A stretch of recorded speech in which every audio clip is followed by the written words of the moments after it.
zone where you think that I'm complex, I am nothing, I cannot do anything, and you come to the zone, like in the LTC when we tell you that you can still do it, you can still do it, you can still do it.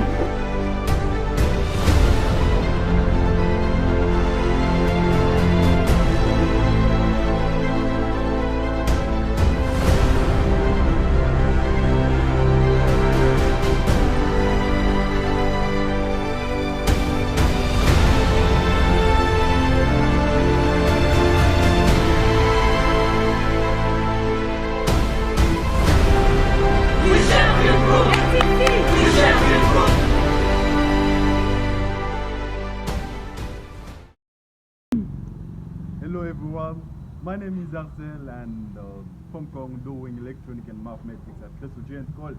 So I'm so happy and so glad to be the host of the day and to host this great meeting. So we're gonna have great presenter today. We're gonna have two presenter and one motivator. So without delaying, let me present to you the first presenter. She's a lady, she's a great lady. She's doing BP at Canada College and her name is Miss Rebecca. The second presenter is a great man. He's an energetic man and he's a former president of KCSC. And let me present to you Mr. George Bang. The last, not the least, she's a lady. She's a HD of ATC. And whenever she's motivating, you're gonna feel it. And let me present to you Miss Dorcas, and enjoy the moment. I will come back to you. Thank you so much.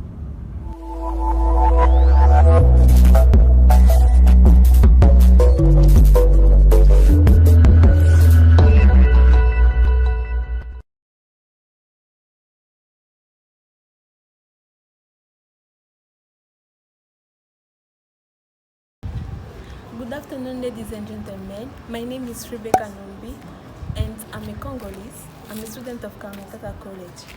I'm hereby to share with you my message. My today's topic is learning a new language. The question that we can raise here is, why should we learn a new language? What are the benefits of learning a new language? And what are the methods can we take in order to learn a new language? The first point here is the benefit of learning a new language. What are the benefits of learning a new language? The first one here is it helps us to interact with people. Interaction is very important.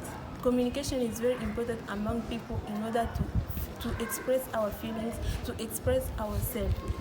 It's very common when we are headache, when we are stomachache, we need drugs and all. We should go to the pharmacy and take some medicine. You should first express your feeling, express yourself, what is going wrong with you to the pharmacist in order for him to give you the right drug. This is very important. We should learn the language in order to interact with people. The second point here is it provides job opportunities. It's very important. Nowadays, people fail to get job because they don't know the language. It's very common with Chinese and Indian companies. They want people who can talk their language for them to communicate with them, for them to improve in their society, in their organization. It's very important for you to learn the language in order for you to get a job easily. It's very important. The fifth point here is help us to discover a country, which everyone needs or dream to go and to visit in some other countries. So for you to go in that country, to feel home, to feel at your place, you need to know the language. You need to know the language for you to interact with people. As for me, I want to go to Brazil. I have to learn first of all Portuguese, because I want to go there to the beaches to see how people are celebrating things and all, to learn also the new culture. I should learn the language. The fifth point is it increases the network skills. It helps you to have more point of view, to see things differently, because in this world we have many countries, we have many cultures. It's very important for you to learn the language from different places, because when you'll be there to understand how people are celebrating things and why they are doing like that. It's very important for you to learn the language. The question that I'm going to answer here is, what are the methods we can take for us to learn a new language? The method are, you can have a training center where you can go and learn the language. In our countries and our towns, there are some training centers that we can go to learn Spanish, to learn French, English, Portuguese, and other language that we wish to learn. We can go there for us to learn the language. The second is the online classes. If you cannot have the time to go to the training center, you don't have because you are busy by your work or your classes, you can just have your online classes and you can just learn at home. It's very easy. Different kind of people. There are people who can learn easily by watching a movie, watching a film, and there are also other who can just improve their language by listening to music. As for me, I can improve a language just by listening to a song.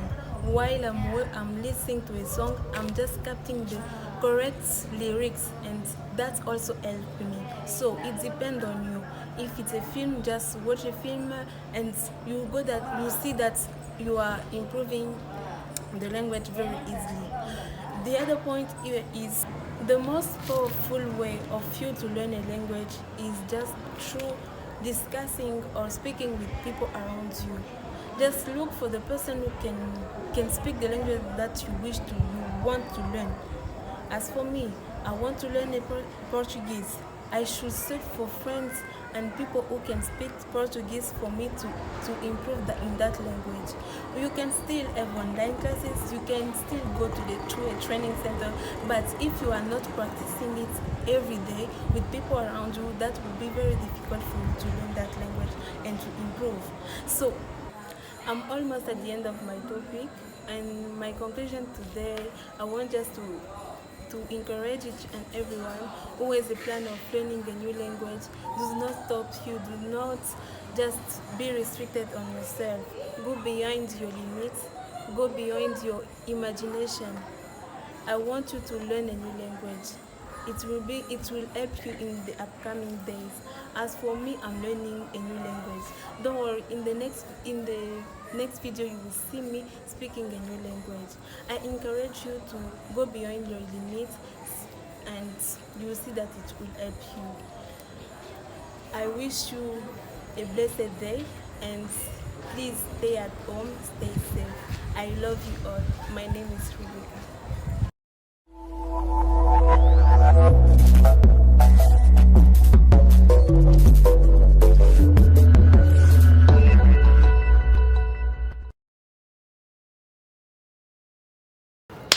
ATC.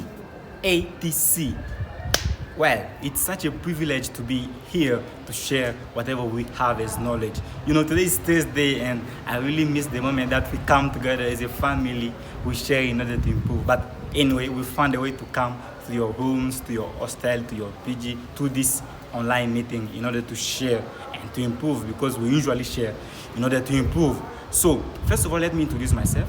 My name is George Chibangu. I'm from Congo, and I'm a former student of Kanataka College, a servant of ATC.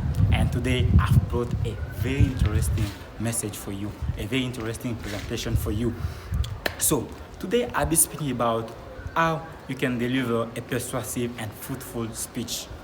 How can you deliver a persuasive and fruitful speech or presentation? So let me first of all try to define or try to explain the terms that I've used there. I've used the term persuasive and fruitful. What we call a persuasive speech or presentation, it's a speech that's convincing, that's convinced people, you know, that's trustworthy. People can really believe in what you say. And a fruitful speech is a speech that helps, you know, that can help somebody to improve his life, that is really helpful for people. This is what we call persuasive speech and fruitful speech. So let me directly move on to the methods that I've brought for you. You know, most of people, when they usually come and to explain how to deliver a good speech, they usually tell you about the beginning. The beginning should be great and all. Yes, it's true. It's true that the beginning should be great, but today I will be more focused in your content, in the content of your message, because sometimes the beginning can be great, but you can fall in you can fail in the message. I have a lot of examples to that, and I will even mention them in my presentation while speaking. So I'll be more focused in your content. How can you make your content persuasive? How can you make it fruitful, helpful for your audience? The first and foremost thing that you have to know is to know your audience. You really have to know your audience, the people to whom you are delivering your message. Do not only deliver the message without knowing people to whom you are delivering the message. Is your audience full of students only? Is your audience with people who are working? Is your audience with people who are married? You really have to know the audience before you deliver a speech, because you will end up delivering a speech to people who are working. You will tell them how to prepare for the exams. They are working, they are not students. So you really have to know which people, what is your audience, which people to whom you are delivering your speech before you come into your message, before you can even decide on the topic on which you are going to talk about. You really have to have the assurance. You have to have the knowledge of your audience. That's the first and foremost thing that you have to know. So after knowing the audience, there's one more point. The second point that's also very, very, very important. And if you miss that, I'm telling you, your speech will not really be fruitful or persuasive. The second thing is you have to speak about something that you love. You have to speak about something that you know, you love, you enjoy. I love presenting. I love making presentations. In ATC, I've made a lot of presentations. People who usually come to ATC, you will see that I love coming on the stage, sharing whatever I have as knowledge. Not because that I know, but just because I love coming on the stage and sharing. That's why today I'm speaking about how to present. Because it's something that I love. If you speak about something that you love, it's very easy for you to bring out words. Words will just come out easily. If you speak about something you love, you will not force yourself to do something. That's why most of the time when I come on the stage, I usually bring something that I love. You will see one of my presentations, I was speaking about the power of smile. I love to smile, so I can speak about smile. I can speak to you about how you can, be able to save others, the beauty in saving others. It's something that I love. I usually speak about things that I love. And most of the things that I speak about, things that I love, are the good presentations. So if you speak about something that you love, the presentations will be great, because you will not force yourself to deliver the message. You will speak freely. You will be free to talk. Don't speak about something that you hate yourself. You are not even doing it, but you are just speaking. You will not be free to speak properly. So this is one of the points that can help you, to deliver well your message. Speak about something that you love. And going forward, I'll be telling you the third thing that is also very important when you are delivering a speech. For example, when it's about a speech that takes a lot of time. So the second point is you have to love what you are going to talk about. If you really want people to get your message properly, if you want it to be fruitful for them, you really have to love what you are going to talk about. Talk about something that you love, not something that that yourself you are not even doing. If you talk about something that you love, words will come easily. You'll be free to speak, and the confidence will come automatically. Why? Because you're talking about something that you know, that you love. It's really something that I've experienced, in a lot of my presentations. When I'm talking about something that I love, I feel that, words are coming and I can speak freely. I love presenting. I usually love to be on the stage. That's why today you can see me presenting about how you can deliver a fruitful presentation, because I also love presenting. When you speak about something that you love, you will feel free to speak, and you will gain more confidence. You will be more confident while, speaking about it. So this is the second point that I wanted you to know about. If you speak about something that you love, you will really, really speak it properly, and it will help the audience to whom you are going to deliver your message. And the third point or the third method that I wanted to show you is also very important, especially when it comes to a long speech that you want to take more than 10 minutes or more, those kind of speeches. In those kind of speeches, you must include a story. You must include a story or an example to illustrate your point. I will say that the story or the example that you include is not to consume the time, but it's in order to illustrate your point, in order to explain again well your point, in order to make your point well understood by the audience. For example, I presented once. It was, I will say, one of my worst presentation. I came on the stage and I was supposed to present for 10 minutes, but I found myself that I only did 3 or 4 minutes and I went out of content. I couldn't present anymore. Why? I explained my point. I gave my explanation about my presentation, but I couldn't go further. I couldn't, express myself more. Why? Because I didn't have examples. I didn't have illustrations. I didn't have stories that can help me to present well. That can help me, to present or to explain my point well. That's the problem that most of people face especially when it comes to speeches that take a lot of time. You really have to have stories. You have to make your audience understand well what you're going to talk about. Don't just speak as a robot. You just speak your point and you leave. No, make your audience, feel you. Make your audience feel what you are going to talk about. This is one of the points that help you, to go forward, that help you to deliver a great presentation. And going forward, also, I would like to mention the next point, that is being more clear in whatever you speak. When you are speaking to your audience, make sure that your points are clear. You are not speaking for yourself, but you are speaking for others. Make sure that they get properly what you are talking about. Don't just bring words that can complicate people, that most of people cannot understand. No. Bring words that people can understand, that your audience can understand. Why? Because you are delivering a fruitful speech, a speech that can help somebody. Not a speech that you deliver to prove yourself that you know something. No, but a speech that you deliver because you want somebody to know about something. Be clear. Don't rush. Speak well. Don't rush. Be clear in whatever you say. This is one of the next point. This is the point that I wanted you also to mention. That is also very, very important. And let me tell you, I also struggled a lot with this point at the beginning. I was really rushing while speaking. I was rushing, and most people were telling me that why are you rushing?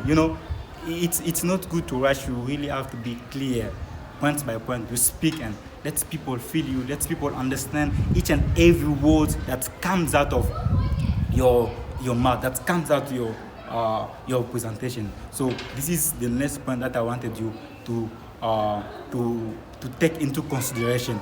So this is what I really wanted to tell you about my 5 points that I mentioned. Do not forget them. Bring out something that you love. Okay? That was one of the points. One of the points was know the audience, the people to whom you are going to speak, people to whom you are going to deliver your message. And when it is a long speech or a long presentation, make sure that you add stories or examples in it. And the 2 other points that I mentioned, if you practice those points, if you put them in your content, you will really make your speech great.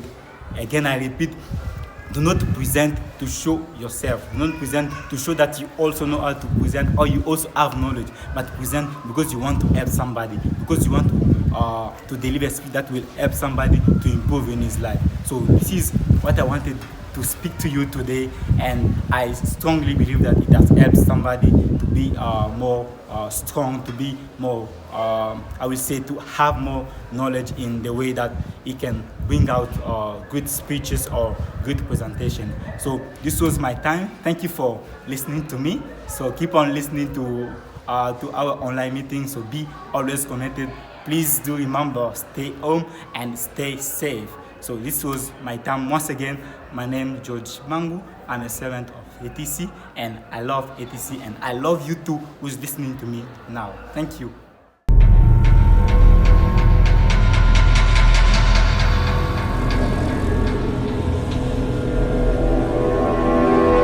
Hello everybody, my name is Lorcas. I'm a Congolese and student of BBA, and this is my last year. So today it's again a great privilege for me to share my message with you. So in today's world, We have so many people who are having dreams, ambition, and I can say most of us, all of us, we have dreams, we have our ambitions and all. Some of us are thinking of having families, beautiful kids. Some of us are thinking of starting a business, a successful business. Some of us also are thinking of going for higher studies and all. I'm not against all of that. I'm not against that. But I've got a question for you today. What if do you think of our environment, in the environment in which we are living? Do you know that if the environment in which we are living is corrupted, then everything that we can plan for our ambition and everything will not be of much use, much importance. Do you know that? I believe that there is something more valuable than money, something more valuable than your degrees, something more valuable than your business, than everything that you can start. There is something more valuable than that. Let's think of our environment, the environment in which we are living. And let's also think of the next generation, the upcoming generations. What if we learn and we teach to the next environment values? We cultivate in them values, moral values, that the things that cannot be bought with money, something that cannot be bought with anything, any of your wealth. If I ask you a question now, which kind of life do you want your children, your kids to have? What will you offer them? For most of us, our answer will be material things. Some will say, when I was a kid, I couldn't get this and that. So for my kid, I want them to get that. Some will say, when I was a kid, I could not travel. So for my kid, I will make sure that they travel at their younger age. This is what we have in our minds. What if we cultivate in them values that will help them, values which is something that is not, we can't buy it with money, but that will help them to gain all the material things that we want them to have. Respect. Respect is the way of treating or thinking about somebody or something. Here I'm talking about making the world a better place for us to live. And respect is something that we need to cultivate, first of all, in ourselves, and so that we can offer it to the next generation, to the upcoming generation. Because you can only give what you have, first of all. So you need first to start cultivating respect inside of you in order for you to give it to the next generation. I do believe that each and everybody deserves respect. No matter his age, he may be younger or older, he deserves respect. No matter his status, his belief, no matter everything that can happen, the person deserves also respect in his life. So we all need to respect each other. We all need to give respect to others so that we can make this world a better place for us to live. Love. Love is kind. Love is patient. Love is seeking for the well-being of others. This is love. And we need to love. We need to learn and to teach others how to love. You know, today I may give you money. I may give you a shoe, or I may give you a cloth to wear. After sometimes, you may forget about that. After sometimes, you may lose all those things. But we never forget the way somebody treated us. We never forget how much we have been loved by somebody. So we need to cultivate love inside of us. We need to teach our kids. We are called to be parents. Some of us are even already parents. So we need to inculcate in our children love, that unconditional love, that love without any limits. This is something very, very valuable that we can give to our kids, that we can give to the upcoming generation. Integrity.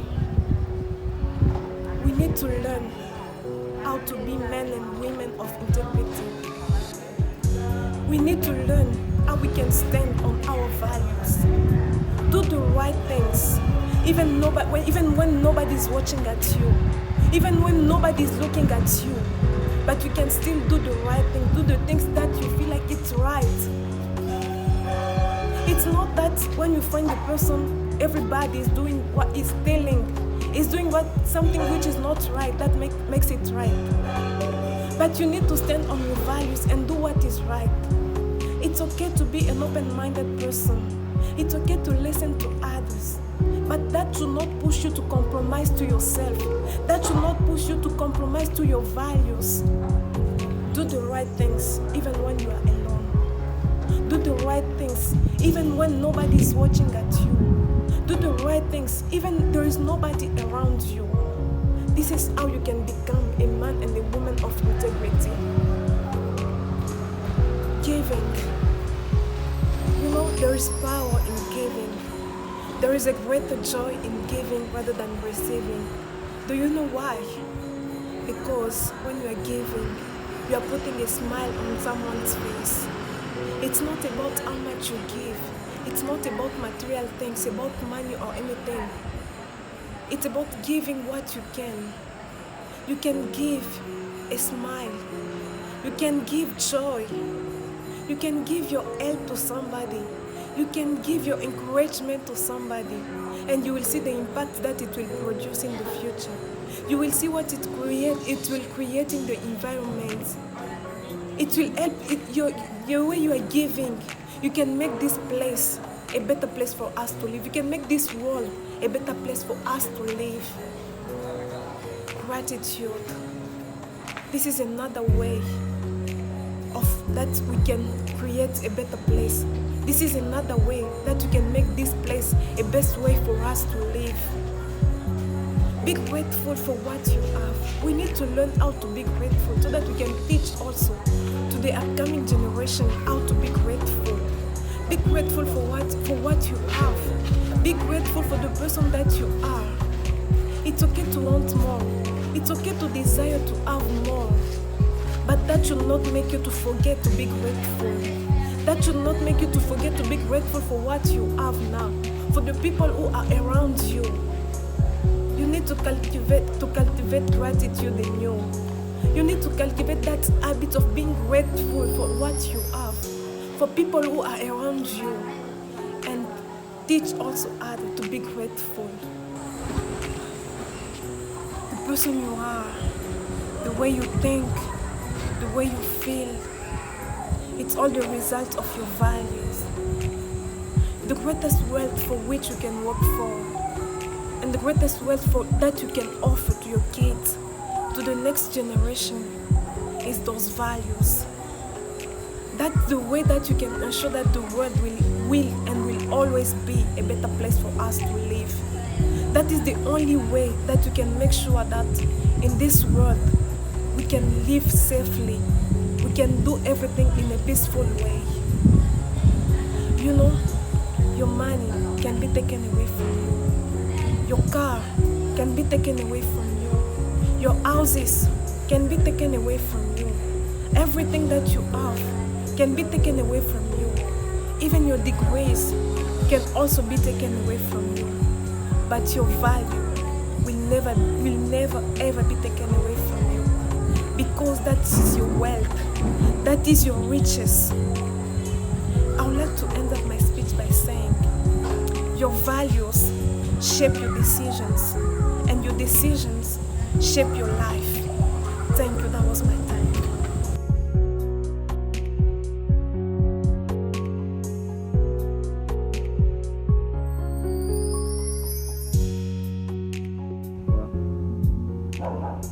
Oh, you there. So, thank you so much for the moment. I think you enjoy it, and we're so glad to have you and to have an amazing day. As you can see, we had an amazing presenter and amazing motivator. Thank you so much, and I wish I could see you again. But take care of you, and see you next Thursday. Take care and stay at home. Thank you so much.